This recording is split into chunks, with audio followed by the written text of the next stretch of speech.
আমার স্বামী মারা যাওয়ার পর মাত্র 12 বছরের দেবর আমাকে বলল, আমি তোমাকে বিয়ে করতে চাই। আর বিয়ে তো ফরজ কাজ, এটা উপরওয়ালার আদেশ ভাবি। দেবর সাকিবের কথা শুনে আমি হা করে তাকিয়ে আছি। কারণ সাকিবের বয়স মাত্র 11 বছর।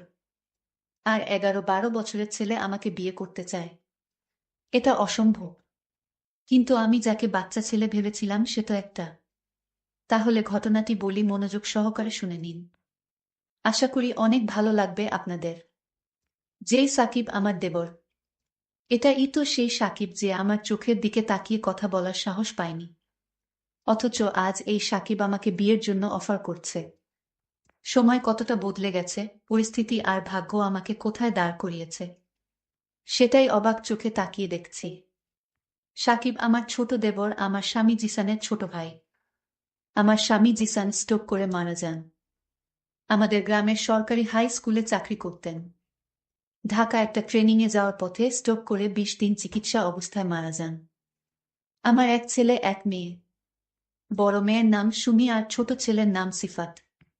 মেয়েটার বয়স 8 বছর আর ছেলেটার 4 বছর। খুব সুখের সংসার ছিল আমাদের, সবাই মিলে কতই না ভালো ছিলাম। জিসানরা 3 ভাই 1 বোন, জিসান সবার বড় ছিল। মেজো ভাই প্রবাসে থাকে, আমার মেজো তা বাবার বাড়িতে থাকে, এখানে নাকি খুব অসুবিধে হয়। বিয়ের 4 মাস যেতে না যেতেই আমার মেজো দেবরকে নিয়ে আলাদা হয়ে যায়। আমি শুধু আলাদা হতে পারিনি, কারণ জিসানের মা কে দেখবে, আমি তো উনার মেয়ের মতো। তাও বউ হিসেবে আমার মেজো যাই ভালো। আমার সৎ মা ছিল ঘরে, তাই মায়ের ভালোবাসার খুব অভাব ছিল। ভেবেছিলাম শাশুড়ি মাকে দিয়ে নিজের মায়ের ব্যথা ভুলব, কিন্তু সে সুখটা হয়তো আমার কপালে ছিল না। আমি যত উনাকে মেনে চলতাম উনি তত আমার ছোটখাটো দোষ নিয়ে ঝগড়া শুরু করে দিতেন। এ ঝগড়া নিয়ে জিসান কয়েকবার আমার উপর হাত তুলেছে। তাও প্রতিবাদ করতে যেয়ে পারিনি, কারণ আমি নারী, মুখ দিয়ে বললে আমার অধিকারের অভাব নাই। কিন্তু পুরুষতান্ত্রিক সমাজে আমরা নারীরাই দোষী। কার নামে কোথায় বিচার দিব?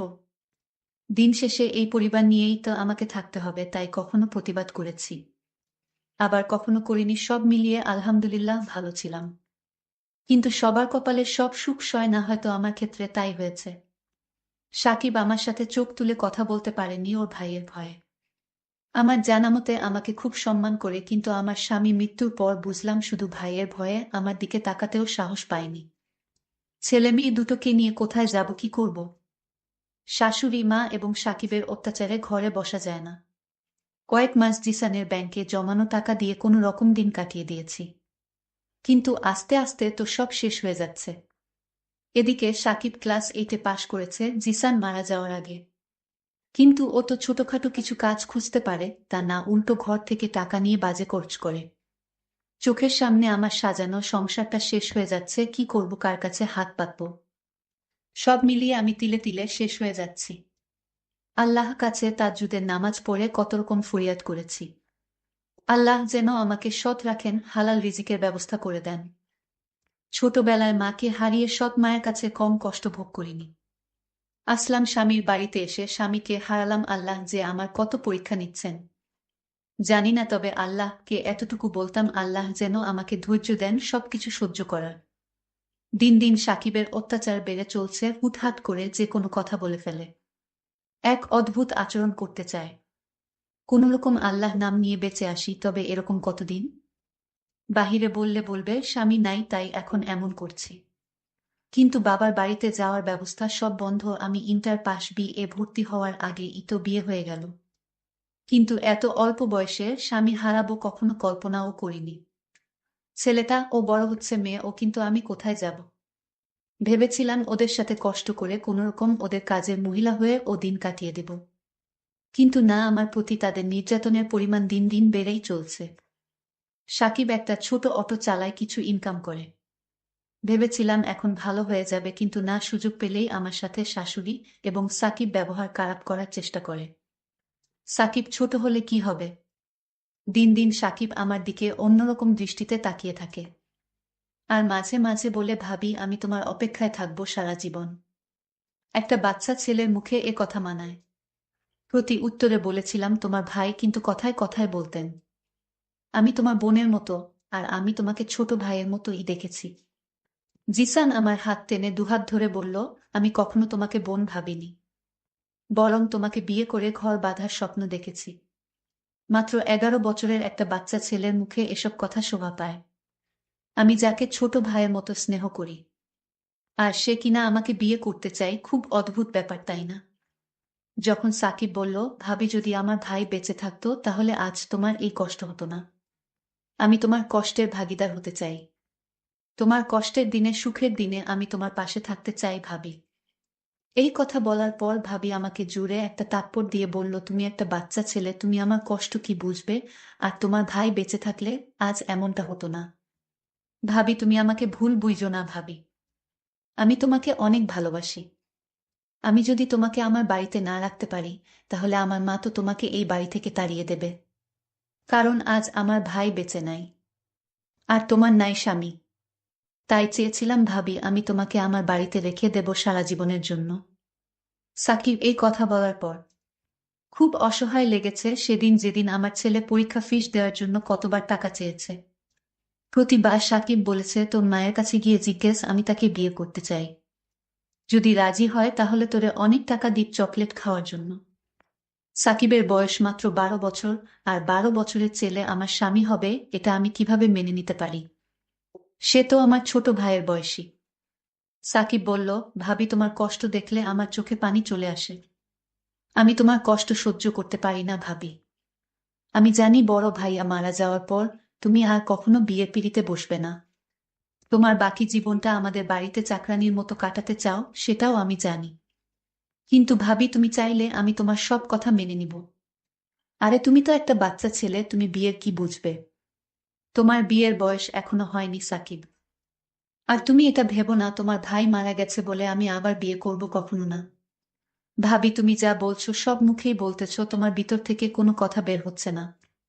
আমি তোমার মুখ দেখেই বুঝতে পারছি যে তুমি কথাগুলো মুখে বলতেছো, অন্তর থেকে নয়।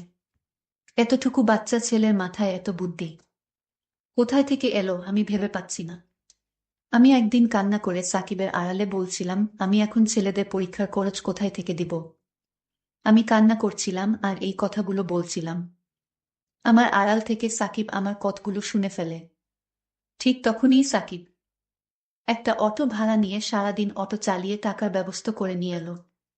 সাকিব রাতে আমার ঘরে চুপি চুপি ঢুকে বলতে লাগলো, আমার লক্ষ্মী ভাবি তুমি কান্না করছো কেন? কি হয়েছে তোমার? ভাবি বলল, তোমার কাছে বললে কি হবে? আরে ভাবি বলো না শুনি, সমাধানও তো করতে পারি। তুমি একটা বাচ্চা ছেলে, তোমার বয়স কম, তুমি কি বুঝবে? আরে ভাবি শোনো, তুমি আমাকে ছোট দেখতে পারো, আমার বয়স কম হতে পারে, কিন্তু ভাবি মানুষের দুঃখ কষ্ট বুঝার ক্ষমতা আমার আছে। একবার বলো না। তখন ভাবি বলল, মাস্টার আমার ছেলের পরীক্ষার ফিসের জন্য তাগিদ দিয়েছে, বলেছে কাল পরীক্ষার ফিস দিতে না পারলে পরীক্ষা দিতে দিবে না। ওহ ভাবি, এই ব্যাপার সমস্যা নাই ভাবি। তুমি যখন একা একা বসে কান্না করেছিলে তখন আমি তোমার কথা শুনেছি। তারপর আমি একটা অটো নিয়ে বের হয়ে যাই, আর তোমার ছেলের পরীক্ষার ফিসের ব্যবস্থা করে ফেলেছি। এই নাও, এখানে 1000 টাকা আছে। তুমি তোমার ছেলের পরীক্ষার ফিসটা দিয়ে দাও। তখন ভাবি খুশি হয়ে টাকাগুলো হাতে নিয়ে ছেলের পরীক্ষার ফিস দিয়ে দিলেন। আর তার ছেলে পরীক্ষা দেওয়ার সুযোগ পেয়ে গেল। একদিন দেখি ভাবির শরীরটা খুব দুর্বল। ভাবিকে বললাম, ভাবি তোমাকে আজ খুব দুর্বল দেখাচ্ছ কেন? আরে এ কিছু না। তারপর ভাবির কপালে হাত দিয়ে দেখি শরীরে অনেক জ্বর। জ্বরে গা পুড়ে যাচ্ছে। আমি বললাম, ভাবি তোমার তো শরীরে অনেক জ্বর। তখন ভাবি জ্বরে জ্ঞান হারিয়ে ফেলল। আমি চালু করে জলপট্রি দিলাম। তারপরও দেখলাম কিছুতেই জ্বর কমছে না। রাত প্রায় 12টা বাজে, এখন কি করি? আমি কোনো কিছু না ভেবে দৌড়ে গিয়ে গ্রামের একজন পল্লী ডাক্তারকে নিয়ে আসলাম। তখন ভাবি জ্বর মেপে ওষুধ দিয়ে গেল। আমি সারা রাত ভাবির পাশে দাঁড়িয়ে রইলাম। আমি সারা রাত একটু ঘুমাইনি, কারণ ভাবির যদি কিছু হয়ে যায়, আর তাই আমি ঘুমাইনি। সারা রাত জেগে রয়েছি। সকালে ঘুম থেকে ভাবি যখন জাগলো তখন দেখতে পেল আমি দাঁড়িয়ে দাঁড়িয়ে জিমাইতাছি। তখন ভাবি বলল, সাকিব তুমি এখানে দাঁড়িয়ে কি করছো?